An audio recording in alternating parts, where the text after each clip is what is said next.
This is a Variety Sports Network production. Now to your host. Well, hello there, and welcome to another edition of the 7th Inning. Stretch. That's right. I am your host, Logan Stone, as always, like the sticker in my butt crack that never goes away, but I don't know. I really don't want it to go away a little bit. Is my co-host, Josh Eduardo. See. Josh, how are you doing today? Thank God it's Friday, baby. Yeah, right. I'm ready. I've been working on this home run derby all-star game for a while. I think it's going to shape up pretty good. I was a little worried for a second there. But it's coming together slowly but surely. I think I'm going to get a recliner and I'm going to put it right here and I think I'll be good. So yeah. That's how I'm doing. I've been working all night. So I got my bar shirt on. I smell weird. I got my rum and coke right here in my little Tinkerbell cup, which also is my favorite cup, not because it's Tinkerbell, but it's just really good cup. Don't lie, it's your favorite because it's Tinkerbell. Well, yeah. I watched, not Tiger Lily. I watched Peter Pan the other day, like the cartoon movie.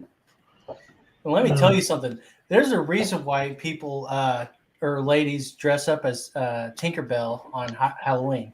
I never noticed it as a kid, but as an adult, I was like, "Oh shit, she thick." That Tinkerbell was. They drew her thick. Anyways, now we all know that Logan has an affinity for cartoons. Oh my gosh! Don't even get me started on Lola Bunny back in Space Jam. Dude, Lola Bunny, and then Jessica from Roger Rabbit, and Jasmine from Aladdin. Jasmine was up there. Okay, this is not Disney crushes that we had back yesterday. This is 7th Inning Stretch. So I'm going to talk about the news. I do the stretch when you don't. Yeah.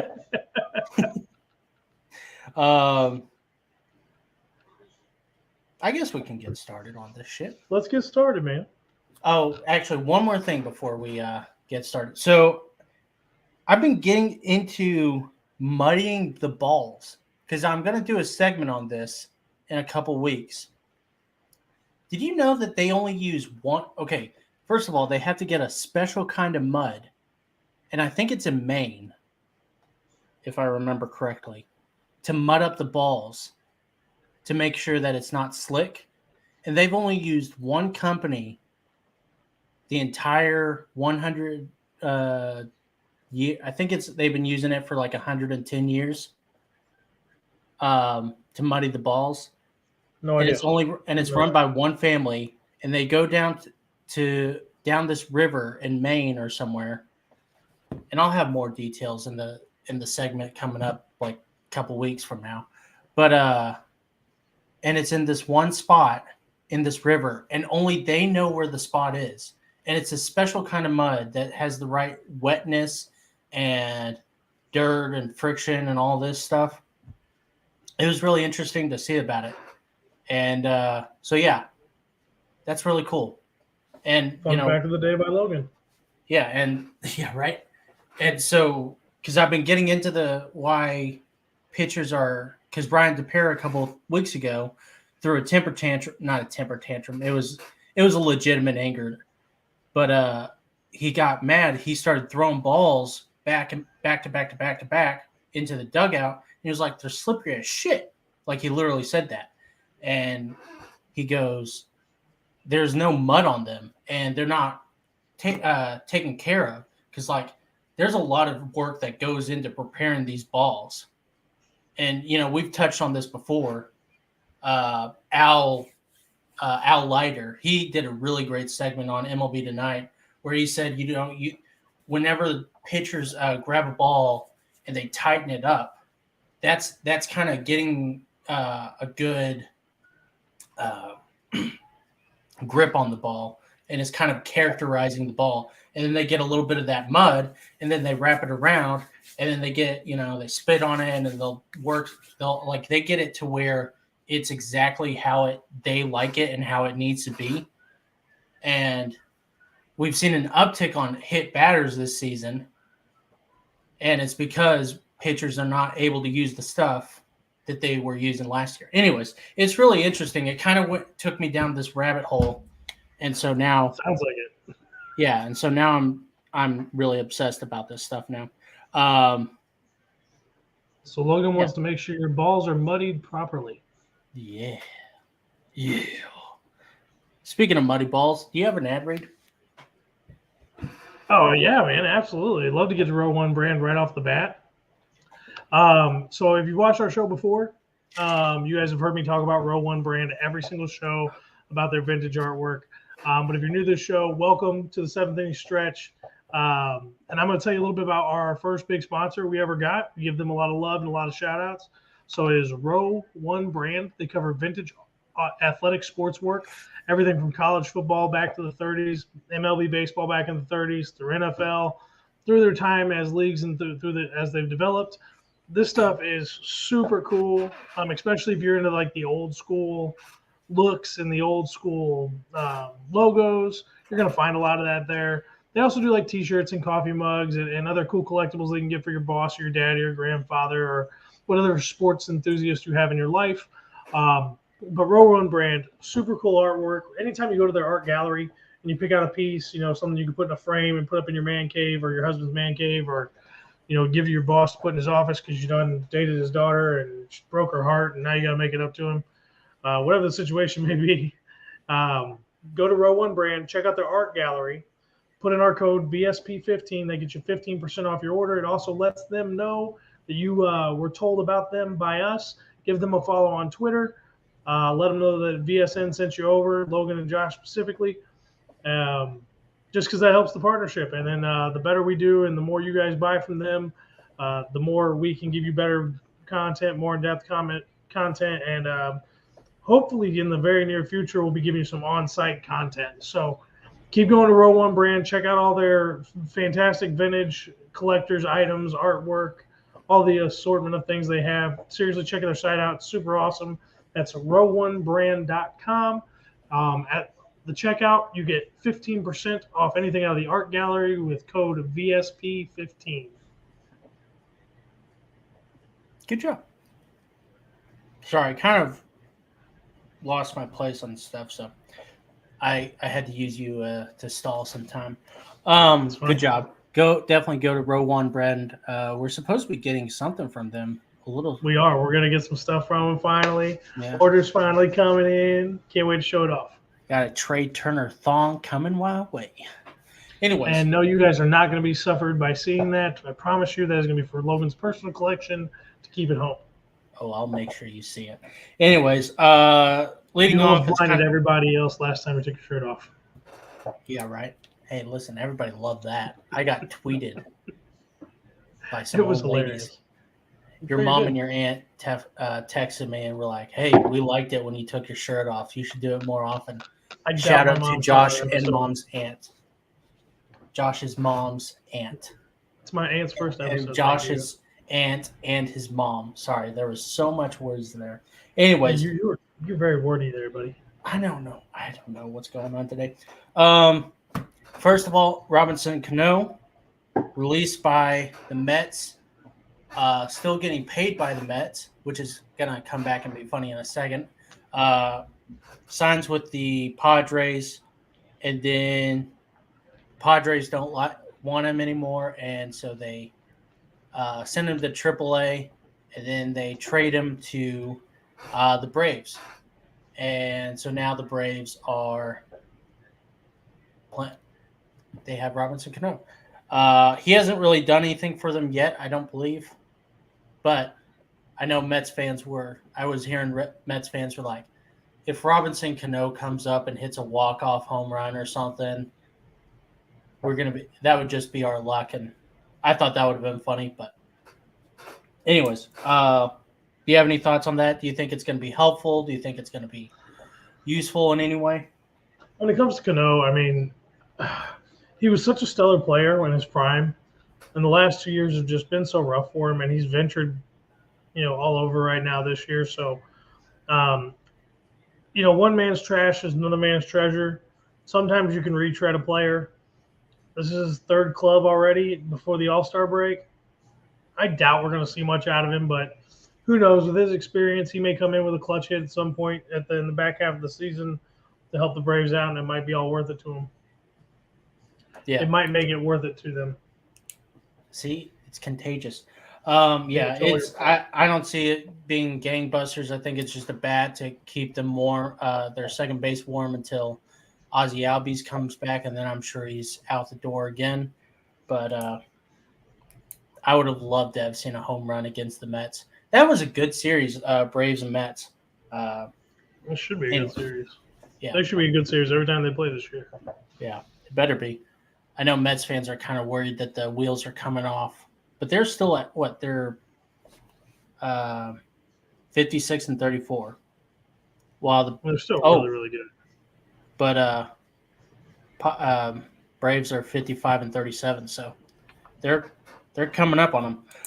Okay, and then in other news, before we move on, yeah, just a little quick point here. I can't say how wrong we were about the Braves, or at least how wrong I was about the Braves. And they are actually a really fun team to watch play ball. They have fun playing the game. What were you wrong about? I thought the Braves weren't very good because of Freddie Freeman being gone. I thought it was going to mess up the locker room. And then with Acuna Jr. not being there, I thought they were really going to struggle, which initially they did. And when Acuna Jr. came back, they really picked it up. So, I'm really happy for the Braves organization. But they're a lot of fun to watch right now. They're having fun playing the game. So if you get an opportunity, make sure you go check out a Braves game. Doesn't matter who they're playing. Watch their offense. Watch their defense. Good baseball to watch right now. Yeah, they're pretty fun. I like them. Yeah, they were hard to watch for a little bit, and then all of a sudden they turned into the best team ever. And there's a reason why everyone has them to win the World Series again this year. I mean, they're better than last year's team, and last year's team was great during the second half. Maybe not great, but I mean they just built off of it. Yeah, they were hard to watch. That's me. Okay, so Luis Castillo is a hot trade target for before the deadline. We talked about where we thought he was going to go. We thought he was going to go to the Dodgers, I believe, both of us. But apparently the Yankees are in on him. And apparently the Yankees and the Dodgers are the top two teams to get him at the trade deadline. I think they said that the Yankees are really interested in seeing what he does in the next couple weeks before the All-Star break, before they make an offer to get him. Do you change your mind? Do you think the Yankees get him, or do you think the Dodgers are going to get him? And who would benefit more? Probably the Dodgers. Would benefit more, I would say.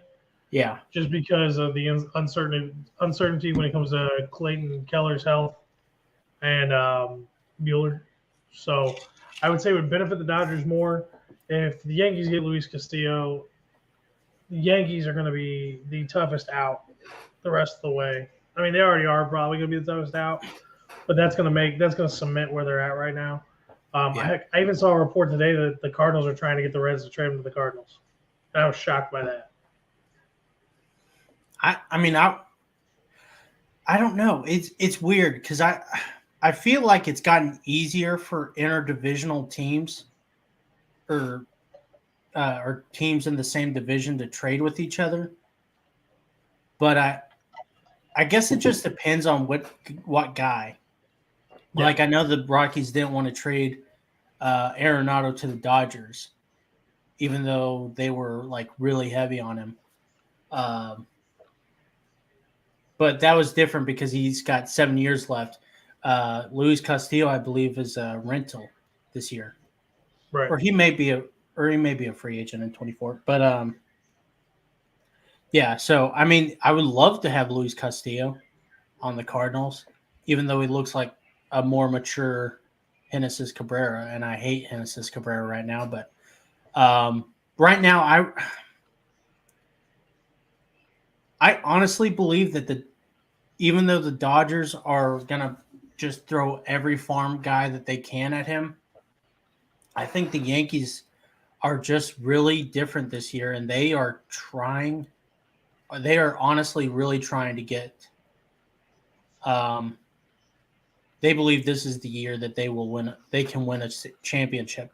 So I wouldn't be surprised if they threw the whole farm to get not just Luis Castillo, but some other players. Oh yeah. I mean, at Um, this point where we stand right now, I fully could see and it wouldn't surprise me if we have a Yankees Dodgers World Series, and I would pick the Yankees to win that one. I yeah, yeah. That Braves and Yankees is kind of my pick right now. I can see that too. I Yeah, can totally see that one too. but yeah, that's I honest yeah, I kind of had the Yankees. I think the Yankees would be good if they didn't get them. So I think the Dodgers kind of need them to stabilize that rotation. Um, that would be my idea of who would need them more. Speaking of trades, well, first of all, so 10 players on the Kansas City Royals, and I was kind of afraid to mention this, but I think I am because I think it brings up so much interesting points, and I think there's some clarification that needs um, to be had about this. 10 players on the Kansas City Royals 26-man roster will not make the trip to Toronto this week because they are unvaccinated.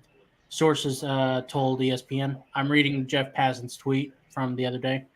That includes the team's lone all-star and top trade target outfielder Andrew Benintendi. I believe the other ones were um,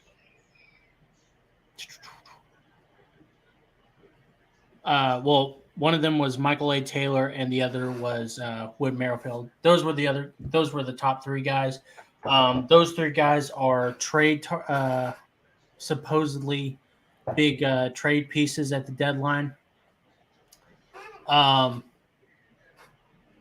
so first of all, before we talk about why I think this is interesting, I do want to clarify. I saw a lot of people outraged on Facebook, Twitter, saying, "Oh my gosh, it's not fair that Toronto gets this big disadvantage or this big advantage uh, because some of the Americans are not vaccinated and they can't go into Canada." Um, first of all, all the Blue Jays players have to be vaccinated in order to get into America to play the American teams. I don't think a lot of people realize that. So there's that. I don't think there's really an advantage. Second of Well, they all, have to be vaccinated to play in Canada. So well, yeah, they had to be vaccinated to play in Canada, and that leads me into my next point. During the off season, they were not allowed to. The GM went on an interview and said, everyone keeps saying that we had this big advantage during the off season or during the regular season, but I couldn't get a lot of the guys I wanted to get during the off season because they weren't vaccinated. So I think that is a big thing that, I think we need to just not get angry at the Blue Jays because they have to enforce a rule that or a law that Canada has. I'm not saying anything about vaccination. If you want to be vaccinated, fine. If you don't, fine. I don't care. But anyways, this does bring a very interesting point to me because Andrew Benintendi has been linked to the Yankees in a trade for most of the season, basically. And you and I, we made our trade predictions on Monday before any of this broke, and we both said Andrew Benintendi is going to the Yankees. Now the Yankees are in the same division as the Blue Jays. Now right now the Blue Jays are, I believe, in the second seed wild card spot. Now let's say the Yankees and the Blue Jays Well, they play each other a couple of times during the in this year in the regular season. I think twice in Canada. So that's 2 series Andrew Benintendi wouldn't be in. And then what if they play in the playoffs and they need Andrew Benintendi's bat? Do you think that this affects his trade value with the Yankees? Or do you think the Yankees are still going to go after him even though he's not vaccinated? Here's how I perceive the situation that it's going to play out. They're going to look at all their options.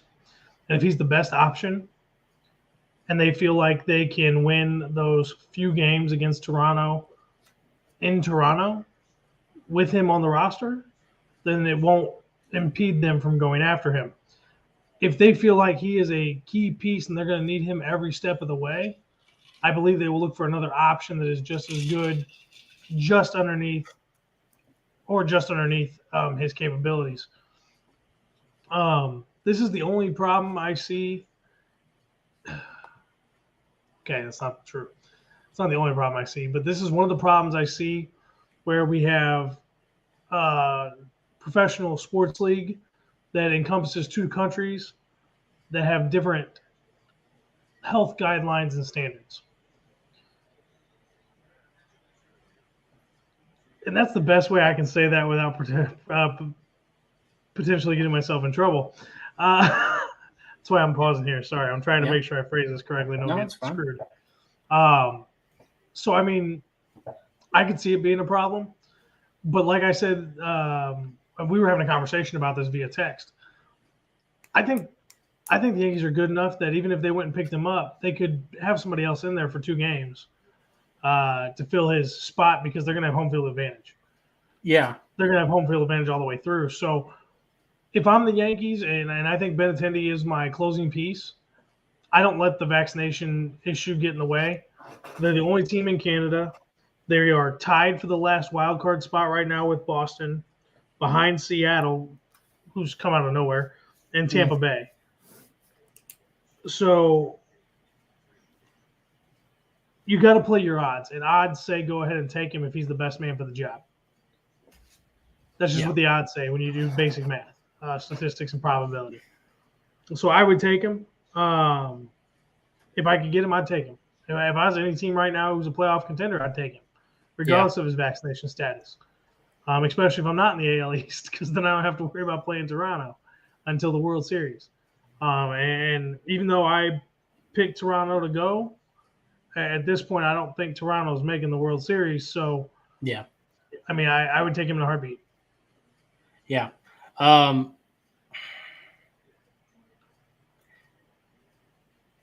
The thing is I don't know if even if I'm the Yankees, you don't know what's going to happen in 3 months. Blue Jays may get some trade pieces and of their own, become really good, and then become like the Braves last year and just go on a really big run, and then all of a sudden you have to worry about them. And I don't know if the Yankees really want to gamble on it because, like I said, last year they believe that this is the year that they can win a championship. So that being said, I honestly think they're soured on it. They're either gonna say, "Hey, Andrew, we'll give you," because I believe they did this. I believe the Red Sox did this with Trevor Story. They'll say, "Hey, we'll give you $2.5 million or something if you get the vaccination, because it'll help us right now and all this." Or they could say, "You know what? No, we're not going to even bother with this right now." That's even though, they're not even, they probably don't even care about the safety of the players, because I think the players are safe and everything. I think they're just worried about losing a key player in a big series. And so I think they're going to try to go after Ian Happ now. I think that's the only other, and I think the Mets are actually going to go more into Benintendi. I mean, Ian Happ would be. I'd take Ian Happ over Benintendi anyways, and I'm high on Benintendi. You know this. I've said it multiple times. I would like for the Cardinals to go get him. But Ian Happ, in my opinion, is a more dangerous hitter. He's just as good in the outfield, if not better. He's got better range.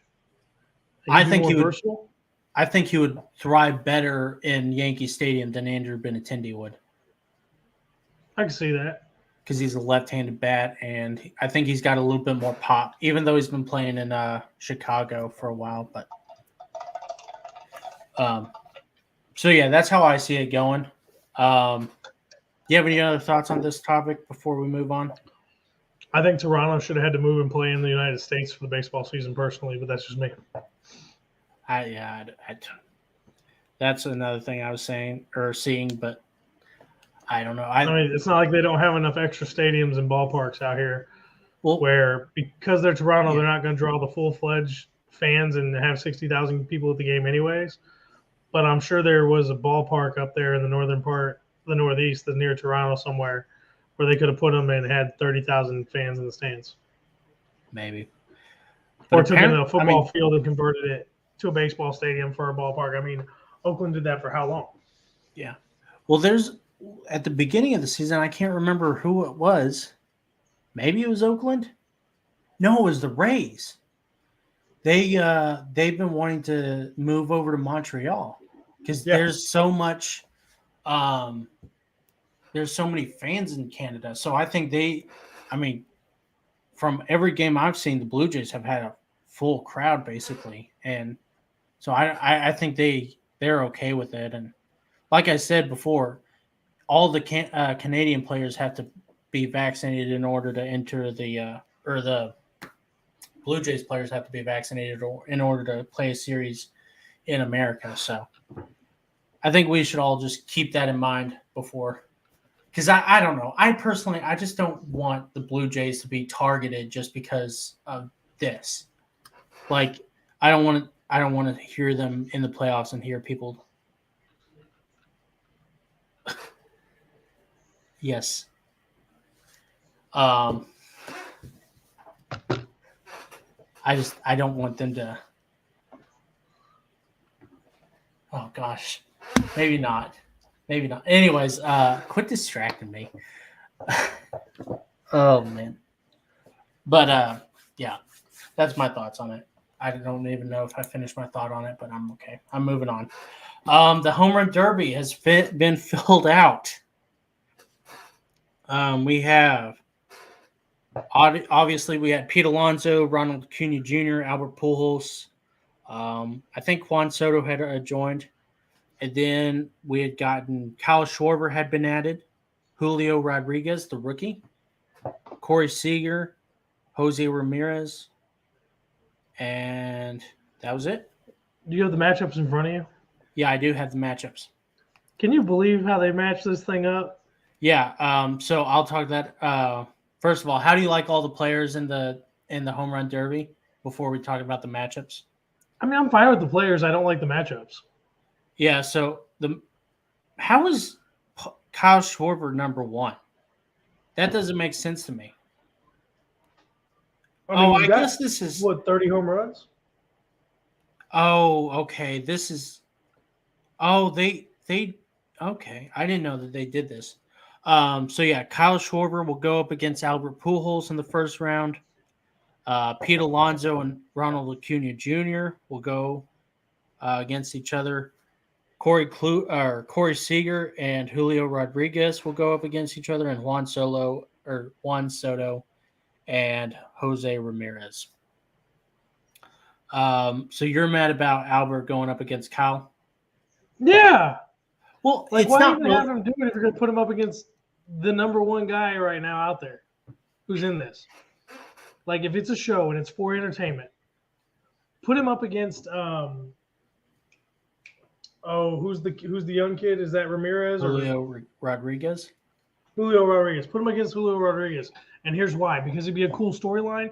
Because Julio Rodriguez watched Albert Pujols and was a fan of Albert Pujols growing up. That would be a better matchup, not only for the storyline, but it would also give Pujols a little bit of a better chance to advance and draw some more fans. Because let's be honest, people out there are going to watch this thing longer if Pujols goes further in it. And I'm not saying he should get by out of the first round, hitting 9 dingers. But I mean, he's got to go get Schwarber, and Schwarber is a beast right now. Like, come Well, on. yeah. And I can be biased here, correct? Like, I'm perfectly legit being biased because it's individuals. Yeah, that's fine. Okay. I'm trying to I watch just my don't want. biases. I just don't want you being. I don't want you talking shit about other like teams and players. Like this guy, I don't like him because of the Cardinals. Yeah. Well, there's certain guys I don't like, but we're not going to go I there. There's know. none of these guys on this list that I don't like. Like, there's none of these guys that I'm just like, oh, I don't like him. I would just prefer it not have been Pujols versus Schwarber in the opening round. Like, put Schwarber versus Alonso. Well, I just realized this. They don't make the. They don't pick the matchups. It's who has the most home runs during the regular season at this point. Right. So yeah, it's Kyle Schwarber who has the most. But they should have done it as a ratio of how many at-bats you've had. Well, maybe, I don't know. I don't know how. They could have had a better system is all I'm saying. Yeah. Now, here's going to be the shocker, though, and it'll be great TV. Yeah. If somehow Schwarber has a bad first round and Pujols takes him out in the first round. Let me tell you something. Kyle Schwarber, I know he's in it, but I was hearing some interviews about that he was like not super excited about it. I mean, he's excited about it, but he's not like super. And listen, who is it? Robinson Cano. He was the best player in the 2015 All-Star game. And he had no home runs. So, I mean, anything can happen during the home run derby. So I'm not gonna shit on it just yet. Do I hope Pujols goes a little bit far in that home run derby? Because he's never won a home run derby, which is weird because of like he went in 2005 and 2009 when that was prime Albert Pujols. That does not, anyways. That I was like, how the hell? Who beat him those years? I think one of those years was Ryan Howard, if I remember correctly. I think that was 2009. So. But yeah, because it was a St. Louis kid beating a St. Louis player. Was Ryan Howard? Ryan Howard was from St. Louis. Yeah, he's from St. Louis. Because I remember everyone was talking about getting Ryan Howard for the Cardinals in 2012 after Albert left. Right. But then he had that really bad injury. Anyways, so but yeah, are you excited about these matchups? I mean, aside from the Pujols and Schwarber one? I think it's going to be fun regardless. I'm looking forward to this home run derby, not just because we're having a huge watch along for the home run derby. So make sure you come out and join us. We're going to have some guests on, and we're going to be talking about what's going on. We're recapping it as we are watching live. We're going to be sitting here with you guys discussing it. So, yeah, I'm super excited for that reason. I haven't actually sat down and like really dug into a home run derby in a couple of years. Yeah, me neither.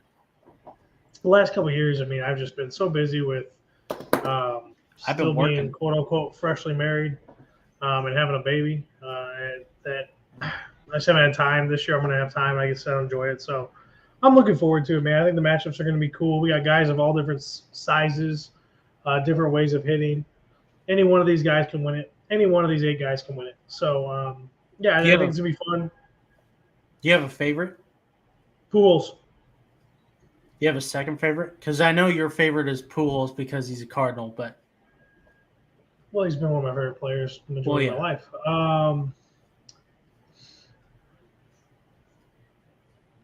Not Alonso, not Schwarber.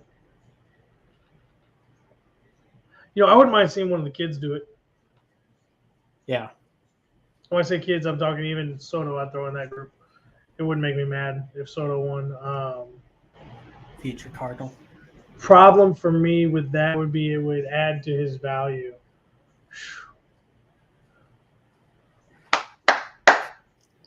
Yeah. Obviously, Sorry, that's about. Obviously, Soto is my favorite, but yeah, I would love for Julio Rodriguez to win. Who's Ramirez? Ramirez is in it too. Jose right? Ramirez? Huh? Yeah, Jose Ramirez. Yeah, he's the third baseman for the Guardians. Yeah, I wouldn't mind him, having a good run in it. I wonder what side he would hit from. I think he's better right-handed. Well, Anyways, usually you're better one side contact and one side power. yeah, I think I remember him saying that he's better right-handed. But yes, cool little story about Julio Rodriguez. Or stat. Only 5 athletes in the big 4 sports over the last 20 years have won an Olympic medal and made an all-star team by age 21. LeBron James, Anthony Davis, Patrick Kane, Jonathan Toews, hockey Tays. player. Tays. Jonathan Tays. Yeah, hockey player. And Julio Rodriguez. And then there was another thing about Julio Rodriguez. Where is it? I should really start writing this stuff down. I have it all here, but then I just don't have it. You're out of order. Yeah. Oh, well, here, Julio Rodriguez is the third Mariners player aged 21 or younger to be named to the All-Star team. The other 2 were King Can I Griffey guess? Jr. Oh, sorry. Well, Never yeah, mind. you were gonna guess King Griffey Jr. anyways. Ichiro. No, 21 or younger. Ichiro is already like 30, You're right. 25, whenever. My bad. So King Griffey Jr. and man, who else was a really good Mariner? There we go. I don't know who the other one would be. A-Rod. He did start out there, didn't he? Mm-hmm. He's the 6th Mariners rookie All-Star. Jesus.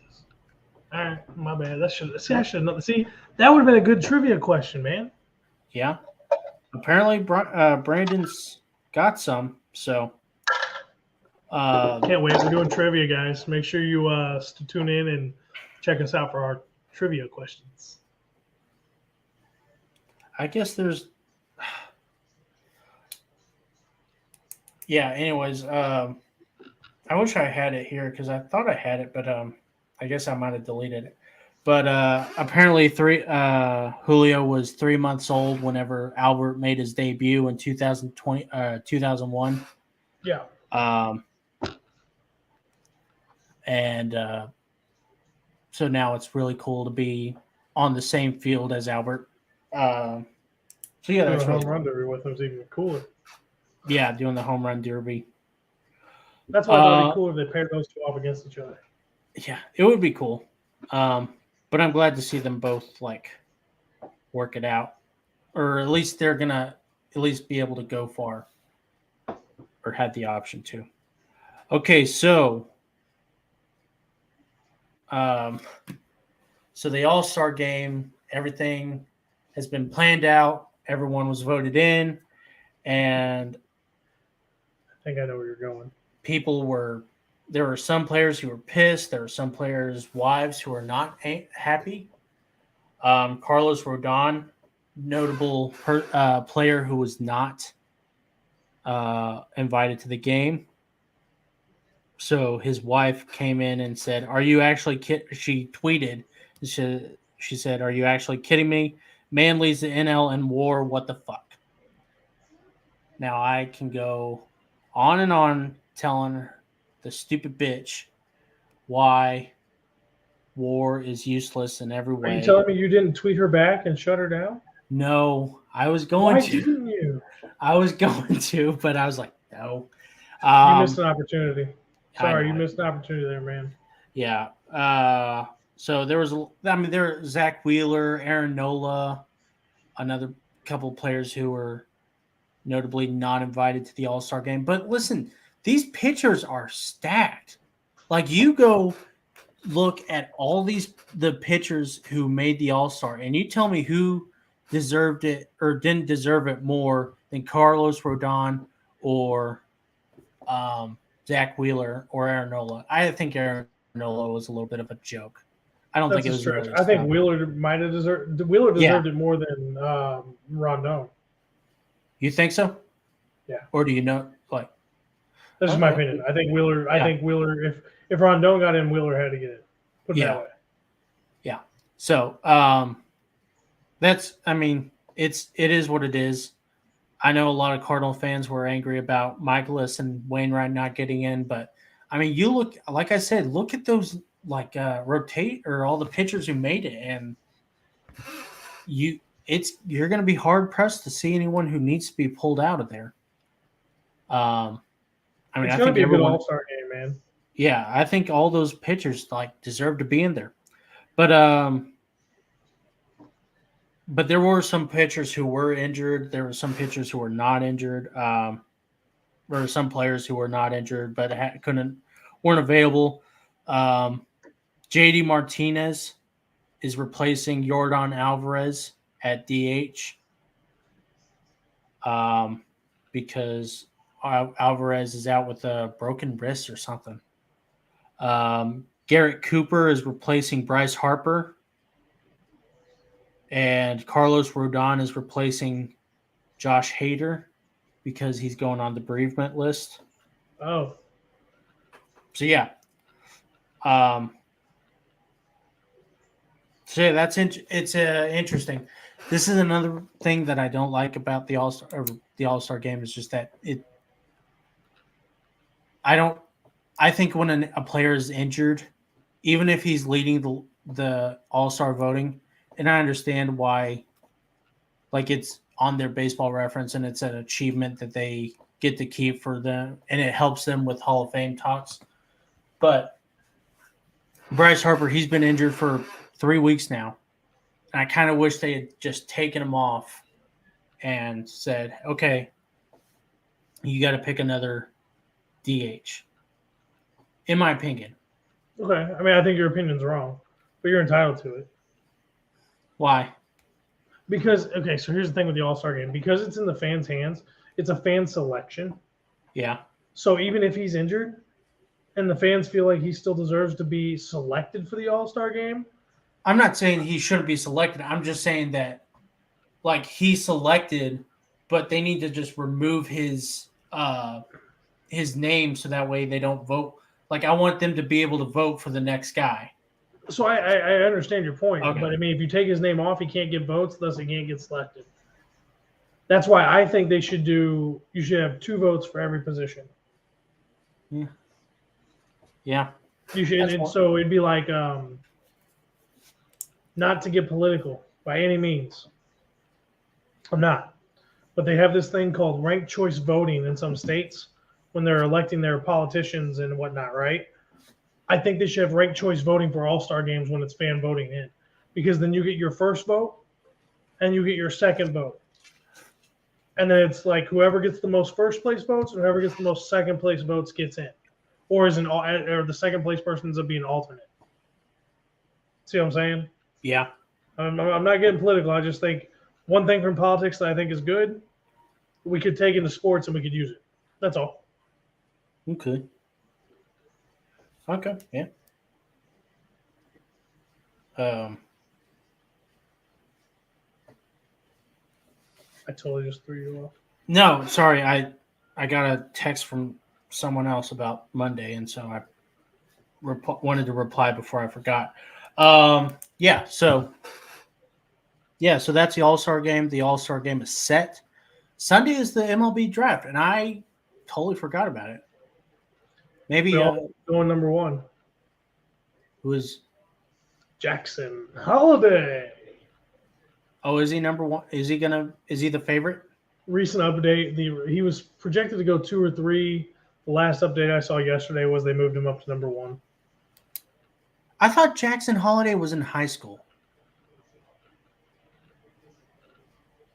He is. He's committed to go to a college too. So he's putting himself in the draft, though. Why not? When you're the number 1 ranked kid in the. I mean, he can see where he gets drafted, and he can shoot down the draft and go play college ball if he wants. But when your daddy is who his daddy is, I mean, is his dad Matt? I thought his. I don't know that I looked that up the other day and I was like so confused but That's yeah, kind of why I'm on top of it because they've been talking about it a lot in St. Louis. yeah. But yeah, good job, Jackson Holiday. Okay, so let's talk about the Orioles and the Mariners. Woo! So like Orioles, I love you. I love you guys. I love the Orioles. I love the Mariners, and I'm so happy. I was getting scared about the Mariners for a second there. I thought, oh no, Same. the Mariners are gonna suck. But I mean, they're 10 games behind in the AL West, but they are. Why do you do this to me? But they are second in the wild card behind Tampa Bay. So yeah, this is really cool. The Mariners are right back in it. It just really goes to show you that how the AL is just a joke. It seems like. I mean, the Mariners were like really bad for a while, and then all of a sudden they win 10 straight games and they're in the wild card race.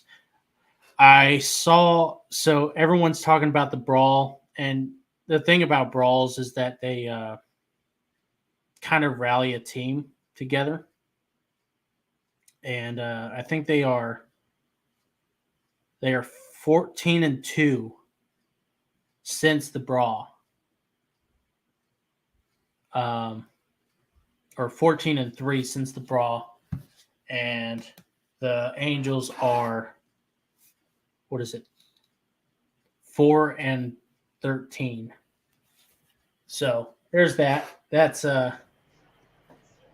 really cool for the Mariners. They have an 11-game winning streak right now. They are on fire. They're firing on all cylinders. Josh, do you love the Mariners? Do I love the Mariners? I don't know if I love the Mariners, but am I happy that they're finally performing like the way I predicted earlier in the season? Yeah, it's nice to see them catch up. Makes me look a lot smarter. You don't love the Mariners? I can't love the Mariners. Yes, you can. I love the No, I Mariners. can't. I love the Orioles. I like the Mariners, and I am rooting for the Orioles, but I don't love them. My love is for one team. I like a lot of other teams, though. So the Mariners are like the team I like out of the AL West. The Orioles are 2.5 games behind in the wild card. It's crazy. To update your stats that you just gave about the Angels, they're about to be 4-14 since the brawl. Oh God. They're down 8-0 in the bottom of the 7th. Jesus. And Kershaw's still on the mound. For the Dodgers. Yeah, the Angels are just. But I don't want to talk about the Angels right now. I want to talk about the Orioles before we talk about the Angels. Sorry. It was just like a breaking news announcement. No, I like the Mariners. I'm happy for them. I'm happier for the Orioles. I really am. It gives something for people in Baltimore to do, watch, and enjoy because we all know there's nothing to do in Baltimore besides eat crab cakes and stuff like that. Because their football team is Ravens. I mean, they're exciting at times, but when their quarterback's not playing or he's injured, they're pretty tough to watch. Easy there, Tiger. We don't cover football right now. We may not cover football, but I have commentary on football 24/7, 365. Yeah, well, I don't, and I don't need you smarter on a topic than me. Well, I would love to get on. Hold on. I can't be smarter about a topic than you? Wow. No wonder we only stick to baseball. I know. And nothing else, because that's all you know. Yes. Side note, since we just brought up football for just a second, did you hear about the feud that Pollard and LJ got into on Twitter? I don't even know who those players are. Is Pollard? LJ is Lamar Jackson. Bernard Pollard. Is that a Cowboy? Is he a fullback? No, that's a different Pollard. Bernard Pollard was the leading tackler on the 2012 Ravens championship team. Only had 2 tackles in the Super Bowl. But anyways, you should totally go look that feud up and read all the tweets. It's quite hilarious. But no, I mean, I'm Okay. happy for Baltimore. I like that their young stud catchers come out. He's playing well. The team's rallying together, especially for somebody for a team that nobody thought was going to be any good this year. They are competing in the toughest division in baseball. They are going to make that division race. The AL East is going to be the most fun division race to watch the back half of the season because every team is live right now. Every team is live for a playoff spot. It's not like the AL West or the NL Central where half the teams are out of it. This division has 5 legitimate teams that could make the playoffs. Well, not 5 that can make it, but 5 teams fighting for playoff spots. One that's the Yankees who are going to win the division, and then the other 4 teams are fighting for 3 spots. It's fantastic. It's great for baseball. I love it. I'm super happy, and I'm super happy that Seattle is the team out of the West that's vying for another wild card spot behind Houston. So I'm loving what they're doing. I like both teams a lot. They're a lot of fun to watch right now because they're feeling it. But that's my take on those 2 teams. Yeah. I was not expecting the Orioles to be good this season. And I've been hearing things that Trey Mancini is on the trade block. I think that would be a horrible, horrible mistake. I want them to try to re-sign Trey Mancini, and I think they will try to re-sign him. I believe that they try to trade him this at the deadline. They're going to say, hey, listen, we want you back, but we want to try to get some prospects with you. We're going to trade you to a contender right now. Maybe you can get yourself a ring, but we want to have you back next season, and then we're going to kick ass. We're going to take names, and we're going to be the best team in the East. The Mariners, oh my gosh, the Mariners, I love them. Logan Gilbert is awesome. Robbie Ray is finally turning it on. Marco Gonzalez. You were Cardinals shouldn't trashing have Robbie traded Ray him. earlier. Huh? I was. You were trashing Robbie Ray at the beginning of the year. He was bad for a while, and he wasn't living up to the hype, that's for sure. Yeah, and I don't. The thing was that I did not think he was going to be as well.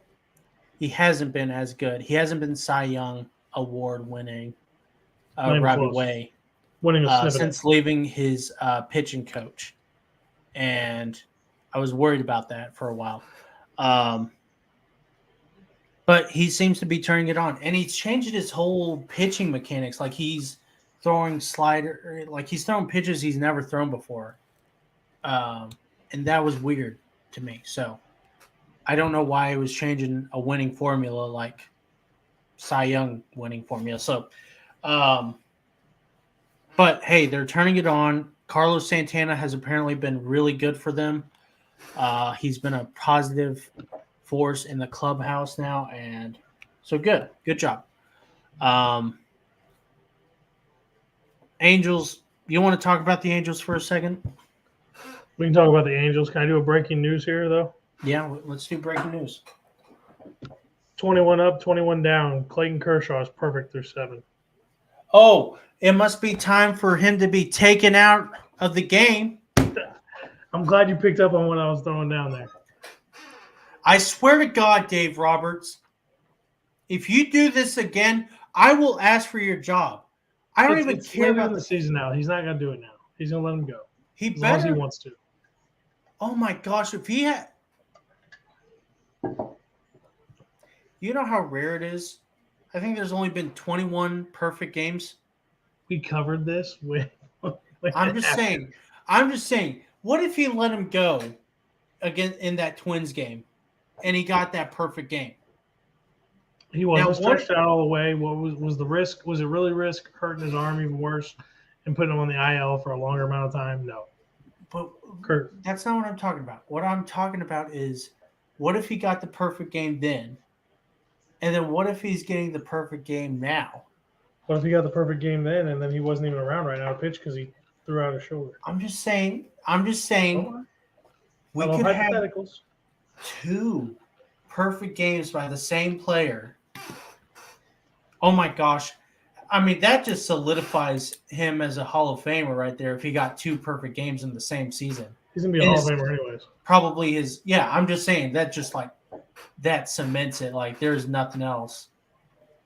Like he would have to be unanimous. to go into the Hall of Fame. So yeah, I hope Clayton Kershaw gets it, and I swear to God, if Dave Roberts, I will riot. I will go to LA and I will flip cars over and I will burn everything down to the ground. I'll burn the hobo. There's been 23 perfect games thrown. 23. And no player has done it more than once. Yeah, I know. Just confirming the facts. I know. Because the facts and the stats are for the people. Was the last one King Felix? I don't know. Let me confirm and check. I think it was. While you're checking, I'm going to talk about the Angels. Go for it. It was King Felix. Back in 2012. I watched that game. That was the free game of the day on MLB TV. And I was like, you know what? I am going to watch this game. I had nothing better. Your memory memory is insane. Can I tell you that? The crap you pull out is insane. You're like Tim McKernan from the Balloon Party on 101 ESPN at 10 o'clock in the mornings. This dude pulls up stuff from 1982 and remembers it step by step factually. Randy Character does it on the morning show with Character and Smallman. Pulls up random facts from God knows how long ago. You're 25 or 26 years old, right? And you pull up stuff from when you were a young teenager. I have to commend you for that. The thing is it only pertains to baseball, movies, and music. So if you ask me when your birthday is, I'll be like, what the fuck? I don't know. When is my birthday? I don't know. Dude, it just happened. Oh, shit. I was going to say November. It was 2 weeks ago, man. I know. June 23rd? Close, 24th. Damn it. I'll give you that. Anyways, my bad. I don't think I ever got a date, so I just knew it was on a Friday. And so, but we podcasted during it. Yeah. Did we? Okay. But anyways, the Angels. They were so exciting. They were an exciting team at the beginning of the year. They were doing really well. They were leading the West for a while, for a minute. We were thinking, oh my gosh, Shohei, Trout being top tier players. Noah Syndergaard is on. Taylor Ward. Taylor Ward was turning it on. Josh. Who's the first baseman? You got me on that one. I can't remember off the top of my head. That's your department. Joe Walsh. No, not there Joe. There you go. Walsh. Joe Walsh is the Eagles guy. Jared Walsh. There you go. Noah Syndergaard. They signed Ryan Tepera, Raisel Iglesias, not Jackie Bradley Jr. Bradley. Reliever. Anyways, they had a couple of really good players. They were finally addressing the pitching, which is something they hadn't addressed since C.J. Wilson got signed to a $125 million deal, and something happened to him. And then they fell apart. They tried to fire Joe Madden thinking that would right the ship. That hasn't righted the ship. Phil Nevin doesn't know jack shit. I mean, at this point, Mike Trout is just – I mean, he was – the other day, I don't know if you saw this, his pitcher was tipping pitches, and in the middle of the game, he goes to his pitcher and he says, "You're tipping pitches," and he's showing him how not to tip pitches. And it's just like the Angels GM has to be ramming his head against the wall, because I don't think this is really all his fault. I mean, he goes out and gets Ryan Tepera, who was the best reliever last year. You wanted him so bad. I did want him. I loved Ryan Tepera. You turned me on to him. Yeah. I knew who he was, but I hadn't done any research on him until you brought him up. Yeah, and I mean, there were some other pitchers. They went and got Noah Syndergaard, even though I thought that was a kind of a dumb move on their part to pay him $21 million a year for 2 years. They still went and got him. I thought they should have gotten Carlos Rodon, but that's whatever. They had a couple other good pitchers, and it's just like no matter what they do, it still falls apart on them. And I mean, at this point, Ohtani and Trout are just like, you have two of the greatest players in the last 20 years playing on your team, and you can't get them to win games. I mean, Trout's got a 6 WAR already, or 4.3 WAR or something, and I don't like WAR, but I mean, good Lord. And Ohtani, he's pitching fantastically. Like he's 6-0 in his last 6 games. Let me pull up his pitching stats right now. He's got 15 games started, and he's got 9 wins. He's got a 2.38 ERA, 2.27 FIP, a 1.66 ERA plus. And I was just shitting on him on Monday, but I mean, I love Shohei the player, but he's got a 843 OPS and a 137 OPS plus, while Mike Trout has a 967 OPS and a 170 OPS plus. And then you guys can't win. You guys are 2-11 in the last 13 games or whatever it was. I mean, I don't understand it. And at this point, Angels fans have to be just saying, look, we just need to cut our losses, because this is just worse than being the worst team in the world, because you have so many great players on your team and they're just mediocre. They're not even mediocre, dude. You're being nice. Yeah, I know. And I mean, I'm sure they're still fun to watch, but not tonight. They're not. Well, yeah, but I mean, good Lord. So can I cut in Yeah, here? go ahead. So if I'm the Angels GM, here's what I'm doing. I'm blowing it up. When I say I'm blowing it up, I mean I'm blowing it up. I'm trading Trout. I'm trading Ohtani. I'm trading Tepera. I'm trading Syndergaard. I'm trading Walsh. I'm trading everybody I can at the trade deadline. I'm getting everybody's top prospects from my top 5 guys, and I am rebuilding this team. I'm firing the GM. I'm firing the entire coaching staff, and I'm restarting from scratch next year with a 3-year plan to get back into the playoffs and be a World Series contender. That's what I'm doing.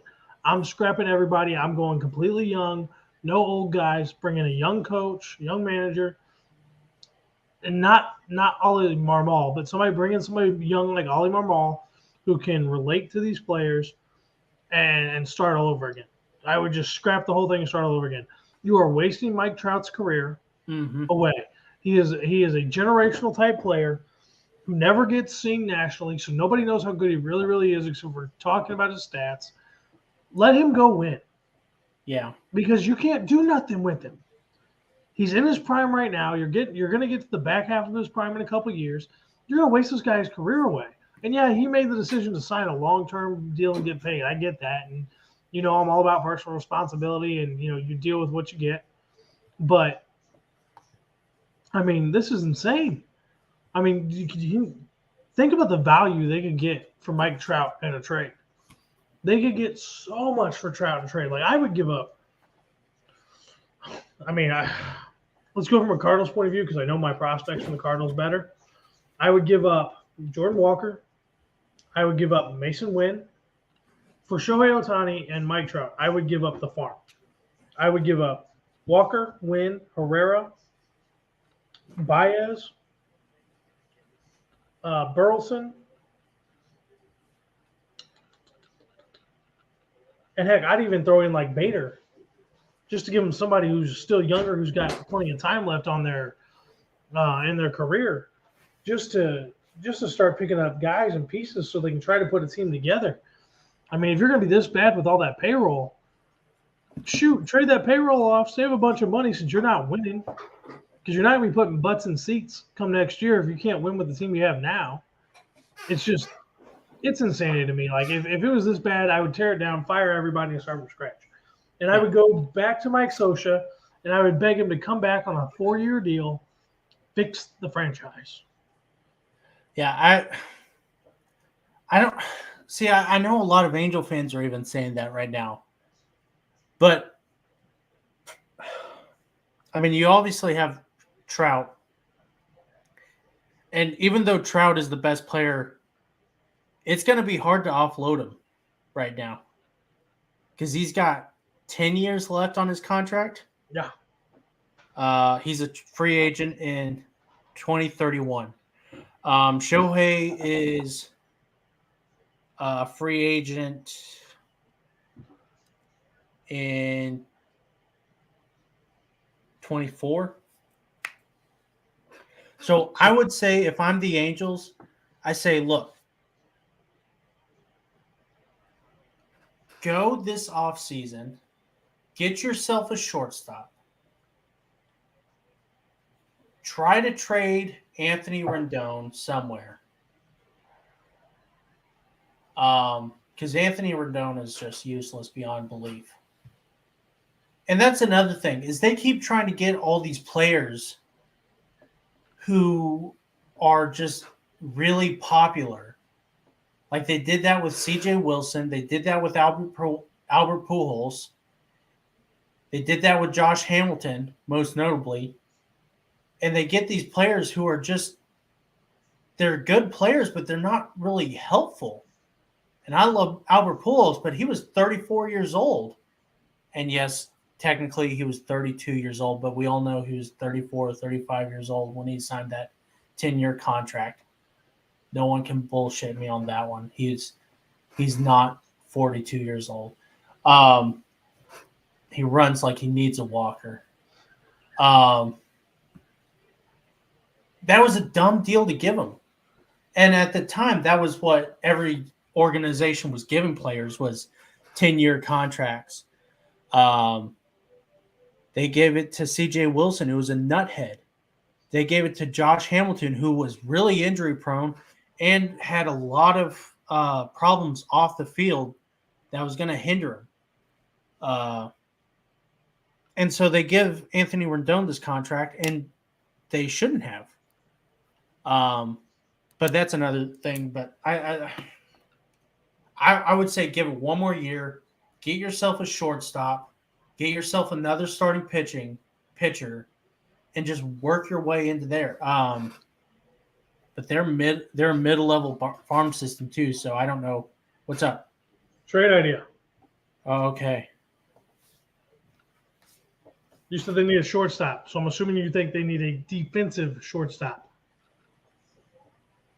Tommy Edman for Shohei Ohtani, yes. No. God, no. Wait, are you saying God no as for like the Angel on the Angels' behalf or on the Cardinals' behalf? On the Cardinals' behalf. You shut the fuck up. Hold on. Hear me out. Okay. Hear me out. PDJ.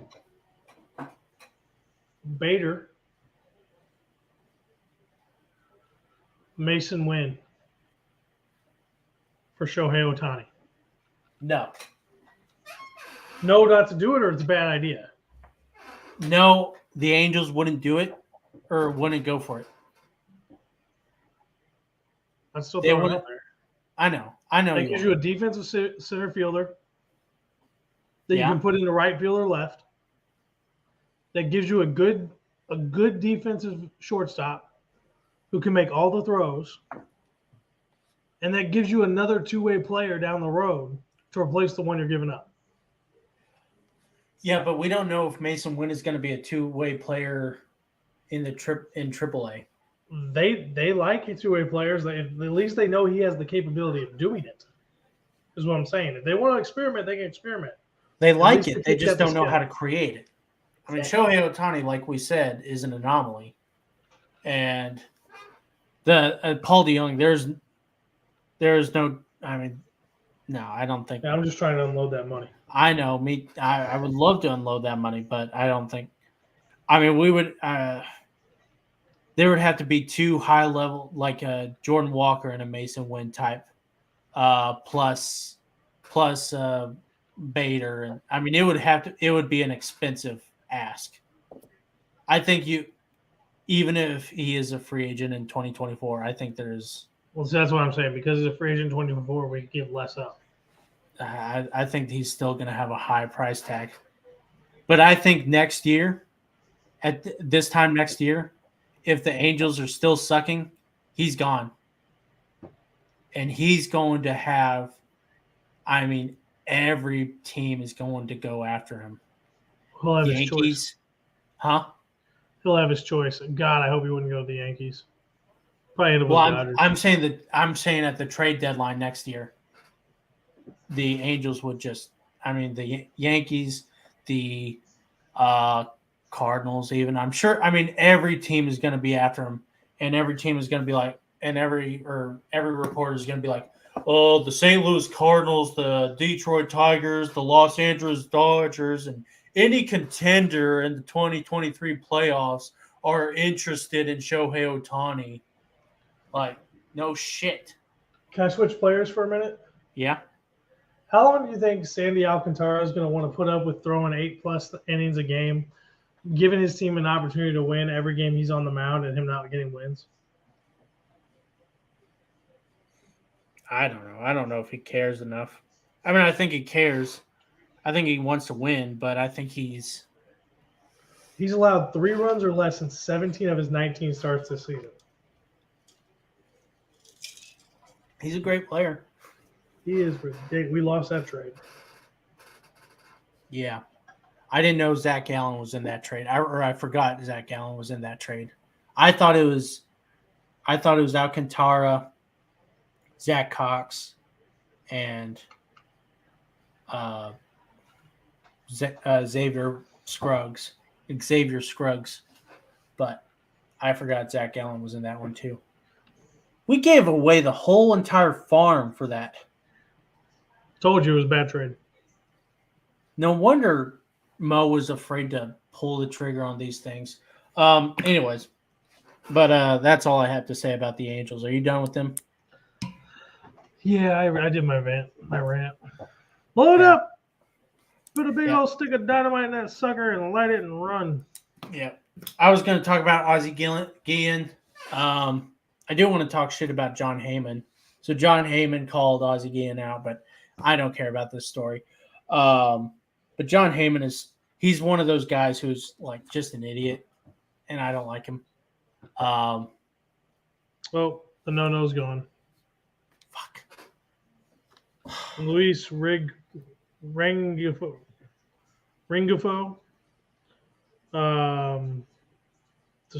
blew up the perfect game with a leadoff double in the 8th. That's sad. But yeah, fuck John Heyman. Okay, so the Blue Jays went and fired what is his name? Montero. He gone. He gone a long time. Yes. Let's see. Their man, Charlie Montoyo. They fired him, and yeah, like we said, the Blue Jays are right now in the wild card spot, but tied with Boston. They are. Yeah, they're they're not as good as we were, huh? And they're beating the hell out of the Royals. Yeah, we were. I don't know. We were expecting a lot from them this season. They had gotten a lot of good guys, a lot of good players. They won 92 games last year. They just barely missed the playoffs. And so Yeah, I think at this point they're 48 and 43. We had them at the top of the AL East. Now we didn't know that the Yankees were going to be so freaking good, um, but I think everyone can agree that the Blue Jays were really just underperforming, especially when you have an MVP candidate in Vladdy Jr. and some really great players in George Springer, who's having a great year, underrated year, I believe. Teoscar Hernandez, Charlie Kirk, or not Bo Charlie Bichette, Kirk, Alejandro. Alejandro Kirk. Good Lord, Charlie Kirk. Oh gosh, You are tired. yeah. Kevin Gossman. There's a lot of great guys in there. So yeah, I think the change needed to happen.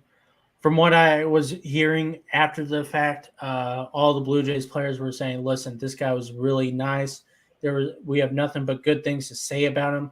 So it's not like he had lost the clubhouse. It sounds like they just needed a fresh take. Do you have anything to say about it? It's unfortunate, but I mean, the guy was given all the tools in the world to win and be competitive. And yeah, the Yankees are on a different level this year that nobody was anticipating, but that's still no excuse to be tied for fourth place in your division. Yeah. Regardless of what division you're in and how good it is, with the kind of talent on that roster. I mean, they're 4-6 in their last 10. They still have a plus 21 run diff, but they're 14 and a half games back of the Yankees. I mean, and if you look at it real quick, okay, they're 48 and 43. They'd be second in the AL Central. They'd be third in the AL West. They'd be third in the NL West. They'd be third in the NL East, and they'd be third in the NL Central. Yeah. Which is not good enough. Not with that kind of talent. Yeah. They're like I said, they were definitely underperforming. And it's disappointing, to say the least. And I honestly, and this is kind of off the topic, but do you like, with all these managers who are, Tony La Russa, the Angels firing, what's his name, Joe Madden, Phillies firing AJ, Joe Girardi. Joe Girardi. Good Lord. Do you think? Who do you think? Because Mike Schultz, I think we all know, is going to try to manage next year. Do you have a team that Mike Schultz is going to next year? Blue Jays, even? I would assume. We all know what happens when you make an assumption. Well, yeah. I'm going to still put it out there. I'm going to assume if he gets his choice of teams to go to, he's going to go to the team with the youngest talent because he works really, really well with the young guys. Yeah. I don't think he's going to want to go to a team with a bunch of veterans. It's not like he has a problem with veterans, but I think he would prefer to work with a younger crew. Someone he can mold. Yeah. And that's his forte. I mean, that's why he was so good with the Cardinals organization for so long. Yeah. That's why he held the locker room together the way he did, even in the tough times. I mean, I was not a Schultz defender. I was not happy with the way he was let go. I was not even really happy that they let him go because I didn't know much about Ollie Marmol, and that's for the Cardinal Chronicles for me to get into. But, I mean, I think he'll have his pickings, and I think he'll go with the youngest, most talented team. Yeah. Maybe not the best team, but he'll go with where he sees the most youth and potential for long-term success. Yeah. Like, if I'm him, I wouldn't even touch the White Sox organization. Like I said, no depth. But yeah, I would. If I'm him, I would be interested in going to Toronto. Yeah, then he's got to live in Canada, and we don't know if he want to do that. That's true. Toronto or the Angels. Maybe even the Phillies. Oh my gosh, if he could clean up defense on that team. I would look at I mean, like Tampa got rid of their manager. Look at Tampa. Yeah. So it's going to be all young guys all the time because they don't keep around good vets and pay them. So I mean, at least that would fit his mold. I don't think they would get rid of Kevin Cash because Kevin Cash is like not even really a manager. He's just a guy who runs the plays that they want. Because he's very analytically, or he follows the analytics to a T, almost to a fault mostly. To a fault, yeah. Yeah. The Rangers. I kind of think the Rangers are going to get rid of that Woodward guy. And I think if Miami got rid of Mattingly. Yeah. Well, yeah. I was going to say Derek Jeter's not going to get rid of him, but yeah. Derek Jeter's no longer there. So he gone. Yeah. He gone, baby. Yeah. I think I'm basically done here. I think I have one more. Huh? I said that's a smooth way to end the show. Yeah. My last story is going to be not heartwarming. It's really cool. So the Giants and the Padres were playing the other day in San Diego, and Taylor and Tyler Rogers are identical twin brothers. They said they were warming up. They had warmed up with each other, like in minor leagues and little leagues. And they had warmed up with each other forever. But they had never warmed up with each other on a big league field. And so they had dinner one night and they said, hey, tomorrow let's just warm up together. And so they did. And so there's video of Taylor and Tyler Rogers warming up in the outfield together for the first time. And it's just cool. I'm assuming they play on opposite teams. Yes. One plays for the Giants. I think Tyler Rogers plays for the Giants and Taylor plays for the Padres. And it's just I don't even know if it's even heartwarming, but it had a little bit of Field of Dreams ending feel to it. And but yeah, I like that. I like that story. It was very cool watching that video. Yeah. You have any words of wisdom to say before we leave?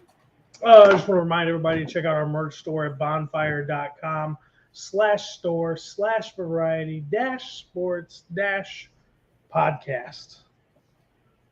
Guys, we need you to buy some merch. I'm waiting for mine to come in. Logan's waiting on his to come in. We need you to buy some merch. Tell people about us because they're going to go, what's VSN? And you're going to say the Variety Sports Network. Stuff by fans for fans. Don't get so angry at them. It's not angry. It's enthusiasm. Okay. Enthusiasm. Remember, everything you guys buy at the merch store, that money all goes back into the company. Just so, because we're working on getting press passes, we're working on updating cameras and microphones and being able to do some traveling stuff. So we need your help. We need your support. So go pick up a VSN hat or a coffee mug, give it to your dad, or kind of go back to the gift idea that we use for Roll On Brand because they're great for gifts. So would our merch. Our merch would be great for gifts too. We got a little bit of everything. We got the baseball caps. We got the aluminum water bottles and T-shirts, sweatshirts, long sleeve tees, the crew cut 3/4 length baseball tees. So check out our merch store. Again, that's at bonfire.com/store/variety-sports-podcast. Hasn't been updated in the network yet, and we're probably not going to do that because that's just a lot of work, and we don't want to confuse people. So remember, anytime you guys buy something that goes, the part of that money goes directly back to the company. We're not getting paid. We're still doing this as a hobby because we just want to talk sports with you guys. But that money helps us get better equipment, be able to do more things for you and give you more exclusive content. So, again, check out the merch store at bonfire.com/variety-sports. Yeah. And don't forget about Monday and Tuesday, the Home Run Derby starts. We are going to do the watch-along. The Home Run Derby coverage starts at 6:45 on YouTube, Facebook, and Twitter. We're going to have guests. The stream. I'll jump in late. Yep. Central Standard Time. Tuesday, we will start at 6:45 also, Central Standard Time. I will have guests on there. Brandon has games, trivia games. We're going to kick ass, take names. It's going to be called the Anti-K-Rod Podcast because guess what? I'm pissed off. Are you pissed off? I'm pissed off. Better be pissed off than pissed on. Yeah. Well, I don't know. Anyways, don't knock it till you try it. That's what I say. I've never tried it. So Only time to get pissed on is when a jellyfish stings you. okay then. Apparently, the ammonia in urine would takes away the sting of the jellyfish. Yeah, I know that. Okay.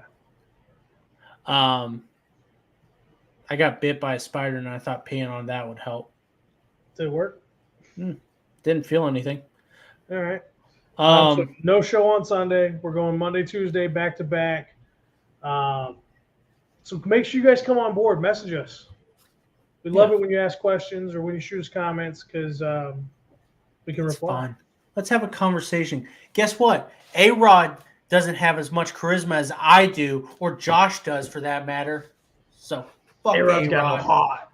I will never say anything bad about Michael K, but he deserves better than the K-Rod cast. So the anti-K-Rod cast, that's what I'm naming it. Shoot me, sue me. If I am not live on Monday, it's because A-Rod himself killed me. And We should call it the Not So K-Rod cast. the not so. Ooh, no. That sounds a little too close to not see K-Rod cast, and I'm too blonde hair and blue eyed for that. So, listen, that's why I get paid the big bucks to think of things that you don't think of. The big imaginary Monopoly money bucks. Yes. Listen, I'm tired. It's 12 o'clock. I have to go to bed. Yeah. So, good night, everyone. Live long. Watch some damn baseball. Hey, hit that musicless ending outro. The musicless outro.